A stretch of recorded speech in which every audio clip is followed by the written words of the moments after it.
Taiwan के मुद्दे पर चीन और अमेरिका के बीच ठन गई है। चीन के बढ़ते दबाव और चेतावनी के बावजूद अमेरिकी हाउस ऑफ रिप्रेजेंटेटिव्स की स्पीकर नैन्सी पेलोसी पहुंच गई ताइपे और इसके साथ ही 4 अमेरिकी वॉरशिप्स भी ताइवान के पास अलर्ट मोड में तैनात कर दिए। काफी वक्त पेलोसी के ताइवान दौरे के अनुमान लगाए जा रहे थे। अब चीन इस दौरे पर आग बबूला है। शोमेन में चीन ने टैंकों की तैनाती कर दी है। चीन ने अमेरिका को बदले की कार्रवाई के लिए तैयार रहने को भी कहा है। भारत में चीनी दूतावास के प्रवक्ता ने कहा है कि ताइवान की स्वतंत्रता के लिए अमेरिका के अलगाववादी कदम की चीन कड़ी निंदा करता है। चीन इसे बाहरी लोगों की दखलंदाजी भी मानता है। बाकी डिटेल समझते हैं। हमारे वरिष्ठ सहयोगी नीरज वाजपेयी हमसे जुड़ गए हैं। नीरज जी, एक दौरा हुआ है, किसी एक देश में हुआ है, कहां हुआ है, ये पूरा मामला जरा समझाइए। चीन क्यों है आग बबूला? चीन ताइवान को एक देश नहीं मानता जी।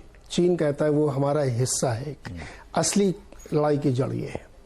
देखिए, नैन्सी पेलोसी जो अमेरिका की तीसरी सबसे ताकतवर ऑफिशियल्स हैं, बाइडेन और उपराष्ट्रपति के बाद ये हाउस के रिप्रेजेंटेटिव अपने यहाँ जैसे स्पीकर कहते हैं। ये यात्रा वो जब ताइवान की करें, इससे पहले वो साउथ कोरिया गए, सिंगापुर गए, तो चीन ने कहा कि आपको यहाँ नहीं आना चाहिए क्योंकि ये वन चाइना की हमारी जो पॉलिसी है उसको डिप्लोमेटिकली खारिज करता है और आप वहां पे आएंगे, वहां पे लीडर्स से मिलेंगे और आप ये बार बार ऑफिशियली कह चुके हैं कि आप ताइवान की सुरक्षा के लिए किसी भी हद तक जा सकते हैं, जो कि पूरे इंटरनेशनल फोरम में एक गलत मैसेज जा रहा है। तो उसने इस यात्रा का विरोध किया कि आपको नहीं आना चाहिए। बैकग्राउंड लास्ट वीक 2 घंटे की जो बाइडेन और शी जिनपिंग के बीच बातचीत हुई थी, उसका मुख्य मुद्दा यही था कि अमेरिका को किसी भी प्रकार की यात्रा ताइवान में नहीं करनी चाहिए। लेकिन नैन्सी पेलोसी ने कहा हम करेंगे। तो इसमें अमेरिका ने 2 रुख रखे। पहले तो उसने कहा कि जाएंगी वो, फिर जब बातचीत हुई तो उन्होंने कहा अच्छा नहीं जाएंगी। लेकिन जब नैन्सी पेलोसी ने कहा जाएंगी और स्ट्रेटेजिकली तय किया गया कि वो जाएंगी, तो उन्होंने कहा कि ये हो सकता है उनकी पर्सनल विजिट हो, लेकिन फाइनली ये ऑफिशियल विजिट है उनकी और वो वहां पे गई। तो अब चीन धमकी दे रहा है कि इसके बहुत दूरगामी परिणाम हो सकते हैं। दरअसल लड़ाई उस साउथ चाइना सी के आसपास है जिस पे कब्जा करना चाहता है चाइना, और वो उसको लगता है कि ये पूरा इलाका हमारा है, क्योंकि अगर वहां से हो जाता है तो स्ट्रेटेजिकली जो 4 क्वाड बना है एशिया में उसके लिए दिक्कत होगी। तो अमेरिका ये चाहता है कि ताइवान की सुरक्षा, ताइवान एक इंडिपेंडेंट कंट्री के तौर पर रहेगा, तभी हम साउथ चाइना सी को अपने कब्जे में रख पाएंगे। तो ये झगड़ा हुआ। अब दोनों तरफ से जिस तरीके की तलखी के साथ बातें हो रही हैं, एक कह रहा है आग से खेलोगे तो जल जाओगे, दूसरा कह रहा है कि हम किसी भी कीमत पे उसकी रक्षा करेंगे। आपको बताऊं, अभी थोड़ी देर पहले जर्मनी की तरफ से स्टेटमेंट आया है कि अगर ताइवान के खिलाफ कोई भी कार्रवाई की गई तो हम उसको सैन्य सुरक्षा देंगे। ये जर्मनी की तरफ से आ रही, जो नेटो का एक अहम मेंबर है।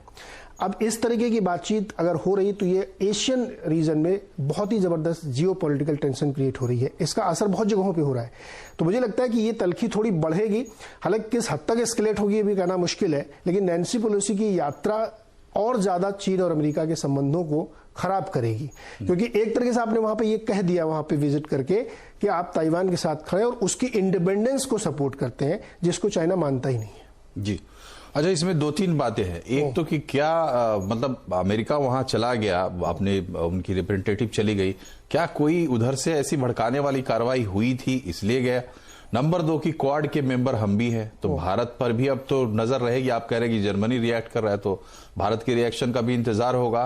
और तीसरी बात यह कि अब पहले से रूस यूक्रेन युद्ध का परिणाम हम देख चुके हैं, तो कल बाजार में भी इसका असर होगा क्या? इसका बाजार में असर तो कल ही हुआ था, जब ये कहा गया कि वो अभी है साउथ एशिया में और वो जाएंगी वहां पे। उसी वजह से कल बाजार सहम गया था, डर गया, तो बाजार थोड़ा सा नीचे आ गया था। ये बड़ा बहुत महत्वपूर्ण मुद्दा था। लेकिन आपने 2 बातें कही कि वो प्रोवोकेशन क्या है और दूसरा इसका इम्पैक्ट अलग अलग देशों में क्या होगा। देखिए, उसका प्रोवोकेशन ये है कि चाइना के साथ अमेरिका की दोस्ती या अमेरिका के स्ट्रेटेजिक रिलेशनशिप इसलिए महत्वपूर्ण है कि चाइना दुनिया का सबसे बड़ा चिप मेकर है। TSMC नाम की कंपनी है, ताइवान सेमीकंडक्टर कंपनी, वो दुनिया की सबसे बड़ी कंपनी है और चाइना उस पे अपना कंट्रोल चाहता है, जिससे कि पूरे वर्ल्ड की मार्केट को कंट्रोल कर सके। लेकिन अमेरिका नहीं चाहता, इसलिए वो अमेरिका उसको लगातार सपोर्ट कर रहा है। और अभी उनके यहाँ एक $42 बिलियन का एक पैकेज भी पास हुआ जिसमें वो चिप मेकर्स को सब्सिडी देंगे। तो ये वो अपने संबंधों को बढ़ाना चाहते हैं स्ट्रेटेजिक तौर पर, इसीलिए वहां पे गए हैं। दूसरा, आपको याद होगा कि ताइवान लगातार ये अमेरिका से कहता रहा कि हमें खतरा है चीन की तरफ से, आप हमारे लिए मदद करें। तो इसलिए अमेरिका अपने हित प्लस एरिया के हित को देखते हुए वहां पे खड़ा है। प्रोवोकेशन ये है। असर कहां पड़ेगा? जो एशियन क्वाड है उसमें ऑस्ट्रेलिया, जापान, इंडिया और अमेरिका है। अब इसमें ऑस्ट्रेलिया और चीन की खुली जंग है। आपने देखा होगा कि उनके बीच में पड़ते नहीं, कोल तक इंपोर्ट बंद हो गया था। जापान तो रोज एक बयान चीन के अगेंस्ट में देता ही रहता है क्योंकि वो साउथ चाइना सी के बिल्कुल बॉर्डर पे है।